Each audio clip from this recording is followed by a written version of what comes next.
సంఖ్యలో ఈరోజు ధర్నా చేయడానికి ముఖ్య కారణం గత ప్రభుత్వంలో దళితులకు సంబంధించి దళితుల అభ్యున్నత కోసం ప్రవేశపెట్టిన పథకాన్ని ఆ అమౌంట్ రూపాయలను ఈ ప్రభుత్వం వచ్చినాక ఆ దళిత బంధువు అనేది పక్కన పెట్టే ప్రయత్నం చేస్తున్నారు. కాబట్టి ఇప్పటికైనా ఈ ప్రభుత్వం కళ్ళు తెరవాలి.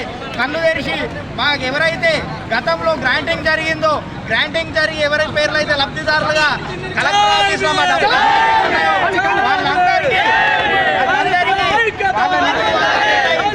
వాళ్ళ ఎమౌంట్ వాళ్ళకి ఇచ్చి రేపు పొద్దున్న వాళ్ళను పారిశ్రామికంగా లేకుంటే ఒకరి కింద చేయి తాపే విధంగా ఉండకుండా దళితుల ఆత్మగౌరవాన్ని నిలబెట్టాలని ఏదైతే ఈ ప్రజా ప్రభుత్వం కాంగ్రెస్ ప్రభుత్వాన్ని మేము డిమాండ్ చేస్తున్నాం. ఒకసారి చూసుకుంటే 10 లక్షల రూపాయలు అనేది మామూలు విషయం కాదు. ఈరోజు రాజు యువనేతల పేరు మీద 50,000 రూపాయలు ఇచ్చి ఏదో మేము ఇస్తాము అని చెప్తున్నారు. అది వచ్చేది అత్తయో రావో కూడా తెలియని పరిస్థితి. 50,000కే మీరు పెద్ద పెద్ద హోల్డింగులు పెట్టుకొని మీరు పెద్ద పెద్ద పేపర్ స్టేట్మెంట్లు ఇచ్చుకుంటున్నారు. ఒక్క 10 లక్షల రూపాయలతోటి ఒక 2 ఎకరాల భూమి కొనుక్కోవచ్చు, ఒక 10 బర్లను కొనుక్కోవచ్చు. ఈరోజు గతంలో హుజరాబాద్ కానీ ఎక్కడైతే మొదటి విడత దళిత బంధు వచ్చిన దగ్గర ప్రతి ఒక్క దగ్గర 10 లక్షలతోటి పెట్టుకున్న పెట్రోల్ బంకులు మన ముందు కనబడుతున్నాయి. అదేవిధంగా బట్టల షాపులు పెట్టుకున్న వాళ్ళు ఉన్నారు. పేపర్ ప్లేట్లతోటి జీవనోపాధి పొందుతున్న వాళ్ళు ఉన్నారు. చీరల దుకాణాలు పెట్టుకొని రోజుకు 5,000 నుండి 10,000 రూపాయలు ఈ 10 లక్షలతోటి సంపాదించుకొని దళితులు ఆత్మగౌరవంగా బతుకుతున్నారు. మొదటి విడత వచ్చిన మరి రెండో విడత ఈ దళితులు ఏం చేసిండ్రు, మీకు చేసిన అన్యాయం ఏంది అని మేము కాంగ్రెస్ ప్రభుత్వాన్ని ప్రశ్నిస్తున్నాం.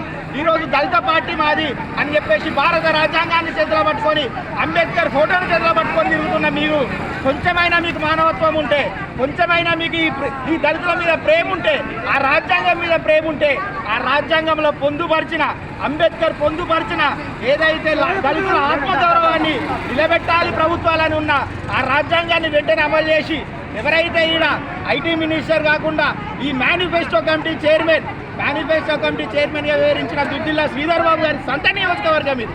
కదిరలనేమో పట్టి విక్రమార్క గారు ఉప ముఖ్యమంత్రి గారు రెండో విడత లబ్ధిదారులకేమో డబ్బులు వేయించుకుంటాడు.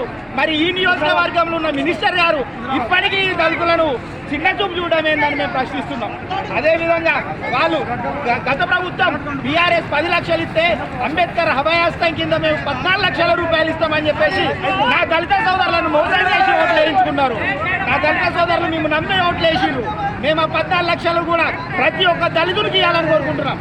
ఈరోజు ఈ లబ్ధిదారులే కాకుండా రేపు పొద్దున్న మా గడపల్లలో, మా వాడళ్లలో, మా ఎస్సీ కుటుంబాల ప్రతి ఒక్కరికి అంబేద్కర్ అభయాస్తం ఇచ్చి ఈ దళితుల పట్ల మీ చిత్తశుద్ధి నిరూపించుకోవాలని కాంగ్రెస్ ప్రభుత్వాన్ని డిమాండ్ చేస్తున్నాం. Thank you.